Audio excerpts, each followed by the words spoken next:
everybody, welcome back to the channel. We are going to start our reading for the week, thinking about our goddess message and seeing what goddess wants to connect with us and what their message is for us for the week. And we are getting Damara,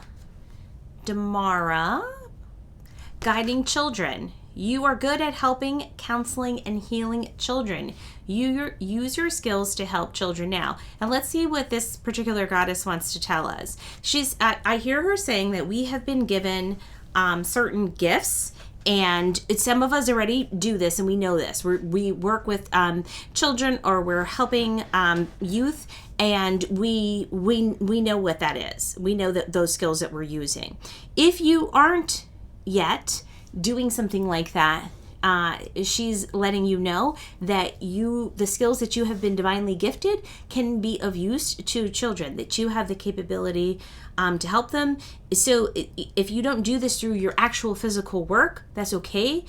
You can use these skills through your advocacy work, or you could start advocacy work, or join a group or organization that does work for children, and use what you have been given to assist, because there are people who need you. That's what they say.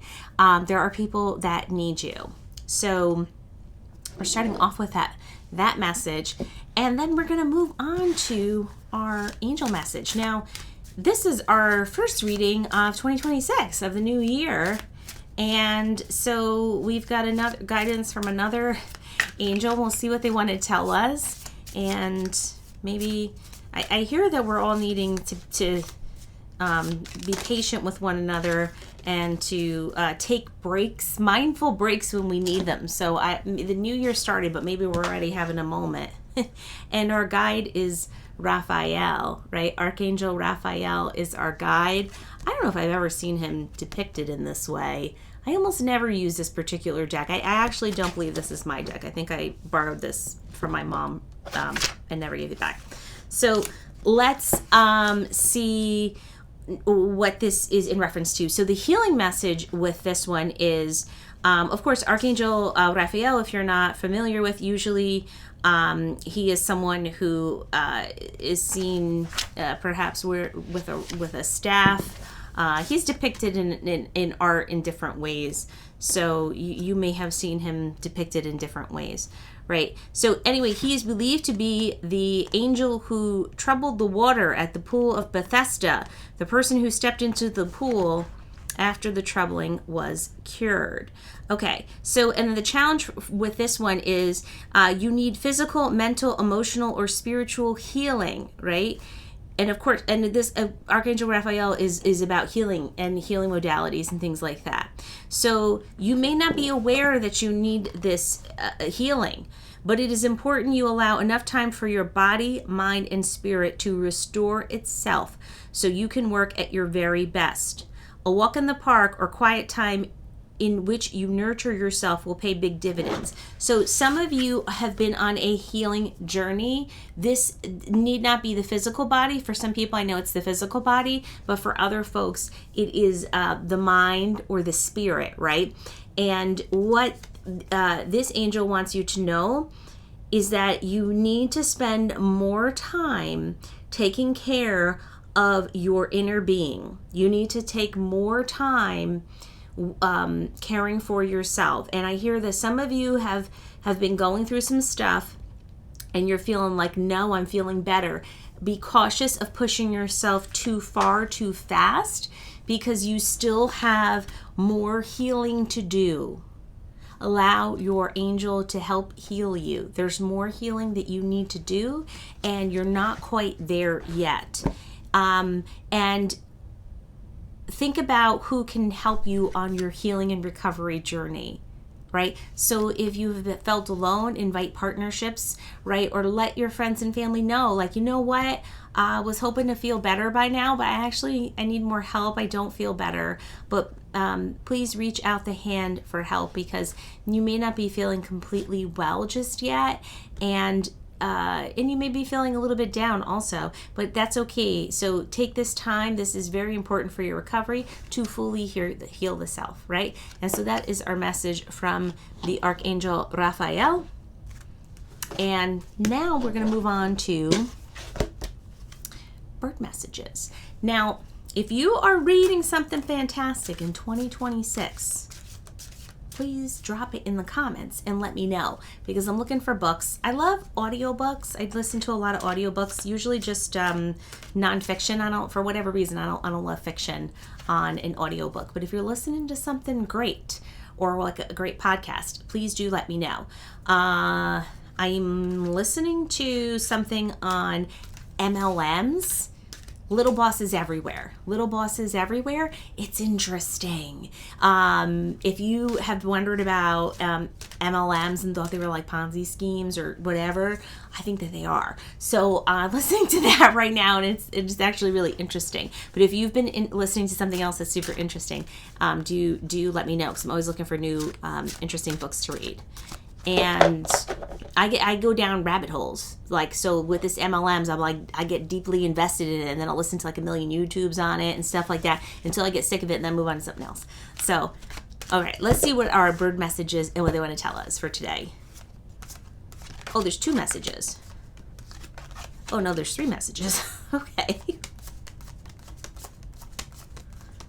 Okay, so the birds have lots to say. You all, if you're not into birding, I love bird watching. Birds, their purpose here is solely to be messengers, is what I hear. So they really do deliver messages from the divine to us. And so they're more than just seeing pretty birds. Like they're here they have their own language and their own guidance that they want to share with us. I feel like hearing bird energy, at least for me, is very difficult. So I could hear animals pretty clearly, like dogs in particular. I mean, I'm a dog mom, cats, but birds, even for me, are sometimes a little bit difficult to hear the message. So let's see if we can hear what our bird messengers want to tell us. And our first one is parrot. It's the parrot. It's the hanging parrot. Gain knowledge by surrendering to the universal flow. So I know last week we talked about self-care and flowing and how much easier it would be if we flowed with things instead of going against the tide. Easier said than done, right? We're going to see what the expanded message is on this, if I could possibly ever figure it out. So this deck, I like this deck. I don't use it often, but this is the bird messages deck. Okay, and I enjoy it. So if you're a deck collector, it's pretty good. The art's good on it, and I enjoy it. So my gentle criticism is that when they do not put the cards in alphabetical order, and they are also not numbered, as a librarian, it's not orderly to me. How are you supposed to find the card easily, right? And so this frustrates me. So if they would just put a number on things, or put things in alphabetical order, and the message is about going with the flow. Maybe I'm not going with the flow. Okay. So let's see what this message is from this hanging parrot. Okay. If this card has arrived, it has arrived for us. It is to remind you of the wisdom of the 12th card of the Tarot's major arcana, the Hanging Man. Intriguing. He who serenely hangs from the world tree, the tree of all knowledge, by 1 foot. This, she counsels, is the moment to surrender to fate, to yield to the universal flow, and thus partake of its infinite knowledge. That is very difficult, isn't it? Sometimes it's hard to just let things be as they may, and it's also hard sometimes to know when to push and when to pull, right? So sometimes it's like, well, you don't want to just say, oh, okay, I give up, right? And so, but other times it's like, should I keep trying to pound that door open, and figuring out the balance of when you should just flow and when you should move forward is something for all of us to work on. That's really difficult. It's not so easy to do, which is probably why some of us get stuck in certain patterns, because you're not sure.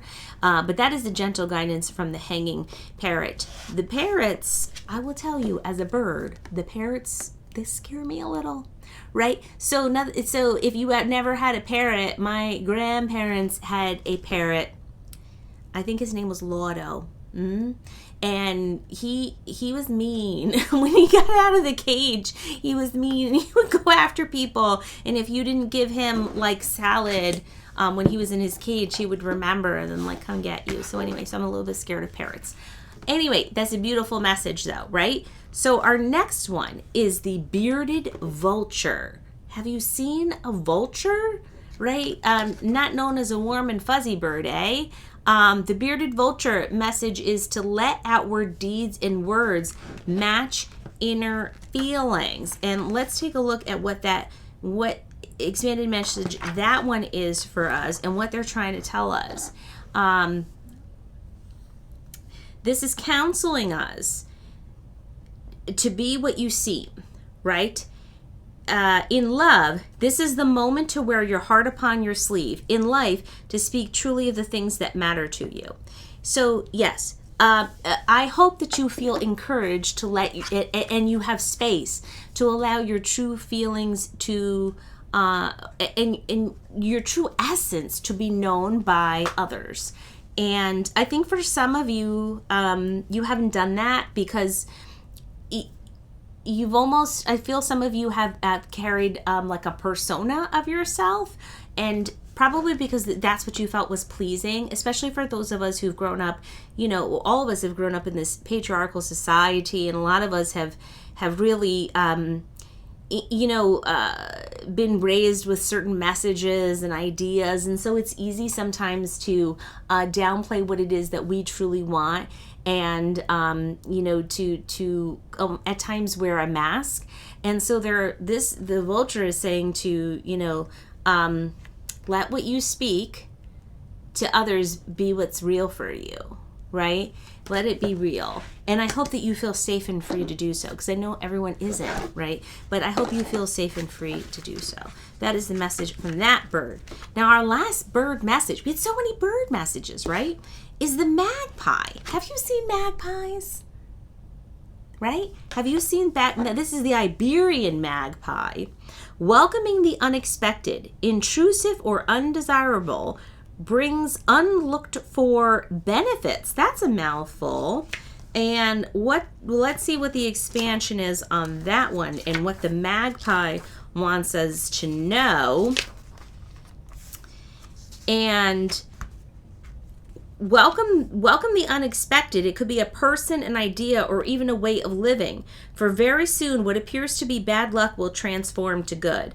So you may have felt like this stinks. Like, I don't like this new version of what I have to do, and you fight against it, and you're like, no thank you, I'm uninterested in this. But this turns out to be the thing. This turns out to be the thing that is really helpful, helps you in your growth, and there's a benefit for it. So you may not know that in the now, right? And so I think what they're asking you to do is the magpie is asking you to look for silver linings, right? Look for the benefit of something that seems like a burden, right? So that is our guidance. The birds were very active. What birds have you been seeing? Drop me a comment. Let me know what bird you have seen or you feel like is your bird spirit animal.